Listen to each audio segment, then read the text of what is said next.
सेवा, हनुमान जी का समर्पण, ये ऐसे गुण हैं जिन्हें हमें बाहर नहीं खोजना पड़ता। प्रत्येक भारतीय में भक्ति, सेवा और समर्पण के भाव समर्थ, सक्षम, भव्य, दिव्य भारत का आधार बनेंगे। और यही तो है देव से देश और राम से राष्ट्र की चेतना का विस्तार। दूर सुदूर जंगल में, कुटिया में जीवन गुजारने वाली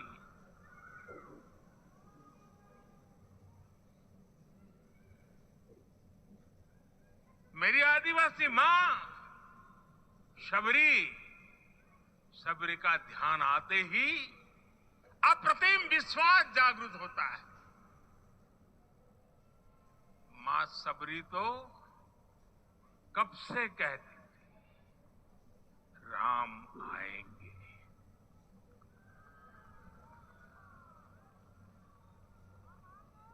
प्रत्येक भारतीय में जन्मा यही विश्वास समर्थ, सक्षम, भव्य भारत का आधार बनेगा।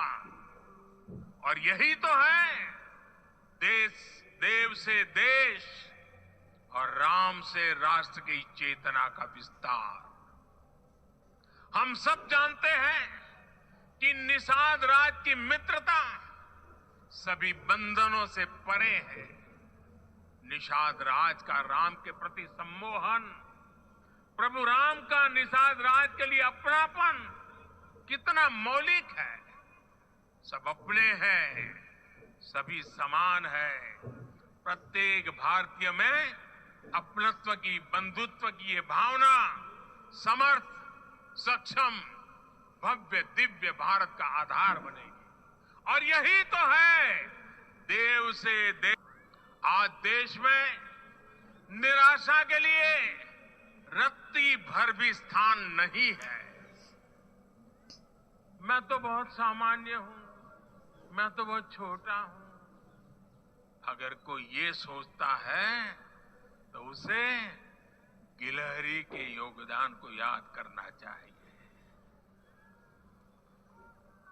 गिलहरी का स्मरण ही हमें हमारी इस हिचक को दूर करेगा, हमें सिखाएगा कि छोटे बड़े हर प्रयास की अपनी ताकत होती है, अपना योगदान होता है।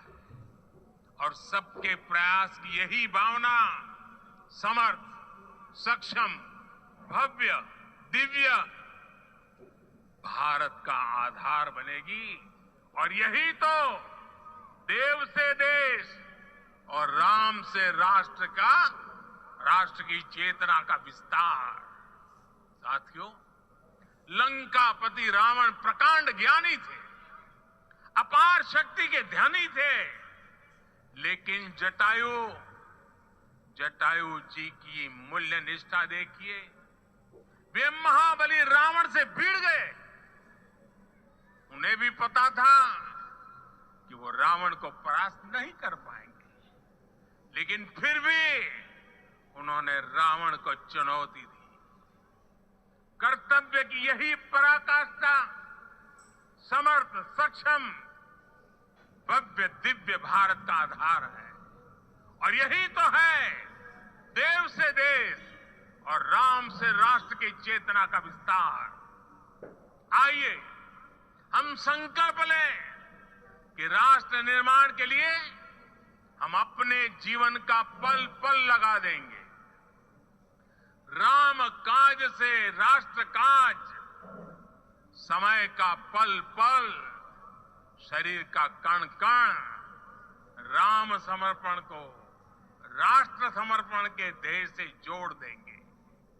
मेरे देशवासियों, प्रभु श्री राम की हमारी पूजा विशेष होनी चाहिए। ये पूजा स्व से ऊपर उठ करके समष्टि के लिए होनी चाहिए। ये पूजा अहम से उठकर वयम के लिए होनी चाहिए।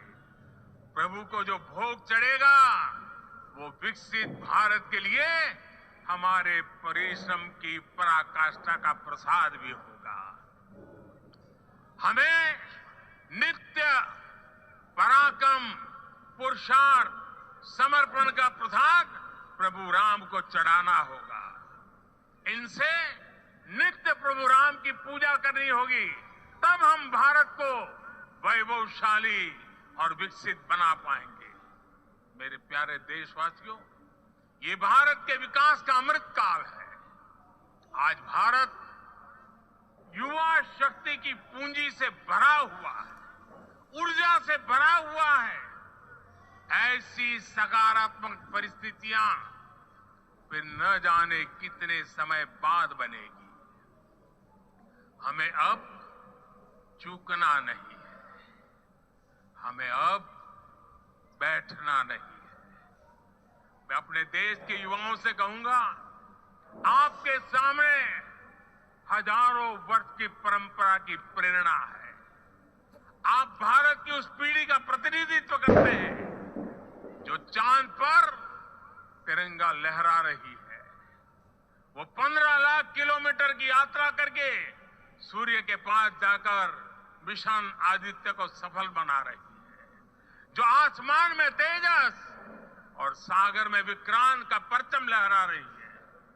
अपनी विरासत पर गर्व करते हुए आपको भारत का नव प्रभात लिखना है। परंपरा की पवित्रता और आधुनिकता की अनंतता दोनों ही पथ पर चलते हुए भारत समृद्धि के लक्ष्य तक पहुंचेगा। मेरे साथियों, आने वाला समय अब सफलता का है। आने वाला समय अब सिद्धि का है। ये भव्य राम मंदिर साक्षी बनेगा भारत के उत्कर्ष का, भारत के उदय का। ये भव्य राम मंदिर साक्षी बनेगा भव्य भारत के अभ्युदय का, विकसित भारत का। ये मंदिर सिखाता है कि अगर लक्ष्य सत्य प्रमाणित हो, अगर लक्ष्य सामूहिकता और संगठित शक्ति से जन्मा हो, तब उस लक्ष्य को प्राप्त करना असंभव नहीं है। ये भारत का समय है और भारत अब आगे बढ़ने वाला है। शताब्दियों की प्रतीक्षा के बाद हम यहां पहुंचे हैं। हम सब ने इस युग का, इस कालखंड का इंतजार किया है। अब हम रुकेंगे नहीं, हम विकास की ऊंचाई पर जाकर ही रहेंगे। इसी भाव के साथ रामलला के चरणों में प्रणाम करते हुए आप सभी को बहुत बहुत शुभकामनाएं। सभी